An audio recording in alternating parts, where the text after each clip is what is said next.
Այս պահին խնդիրը 8 միլիարդ դոլարը ոնց եք տակով արել, որտեղ եք ծախսել։ Դրա մասն է, չէ՞։ Բանակի մասին, բանակի սպառազինության, պատրաստության մասին խնդիր չկար, հարց չկար։ Ասում են 8 միլիարդը ոնց եք ծախսել։ Ինքը ասեց 8 միլիարդով զենք ենք արել։ Որից է մի լրագրող իր բերանից այդ զենք առնելու բառակապակցությունը չէր քաշ, ինքն է ասել, չէ։ Ես էլ ասում եմ 4.5 միլիարդ տակով են արել այս թվերը, ուր է 4.5 միլիարդը։ Ատկատեն, այսինքն ինքը ասել է 8-ը առել ենք զենք, ճիշտ է։ Փաստում ենք սա։ Կաղացի խմած եմ եղել,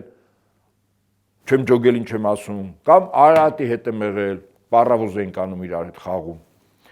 4.5 միլիարդ դոլար չկա։ Ուր է 4-ը։ Ես հորդորում եմ ձեզ, նաև մեզ դասող մյուս լրատվամիջոցների լրագրողները 4.5 միլիարդ դոլարի վերաբերյալ Փաշինյանն հարցրեք։ Ինքը ասել է 8 միլիարդի զենք ենք առել։ Ուր է 4.5-ը։ Այդ 8 վարկ վերցրած էլի, վարկի մասին է չէ խոսքը։ Ակնհայտը չէ որ վարկի մասին է, 4.5-ը չկա, որ է թող հիմնավորի։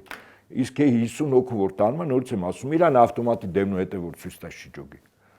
Այդ 50 հոգուն փողոցից որ հավաքեցիր, ինչը պիտի ջոգի։ Ինչը ցույց տա, ասում է գնապիտակներն էլ վրեն, ձեռը առնում։ Իդեպ զենքերի վրա գնապիտակ չկա, ասեմ ձեզ։ Այդ ես չգիտեմ իրանով է խորտ տալիս, ասա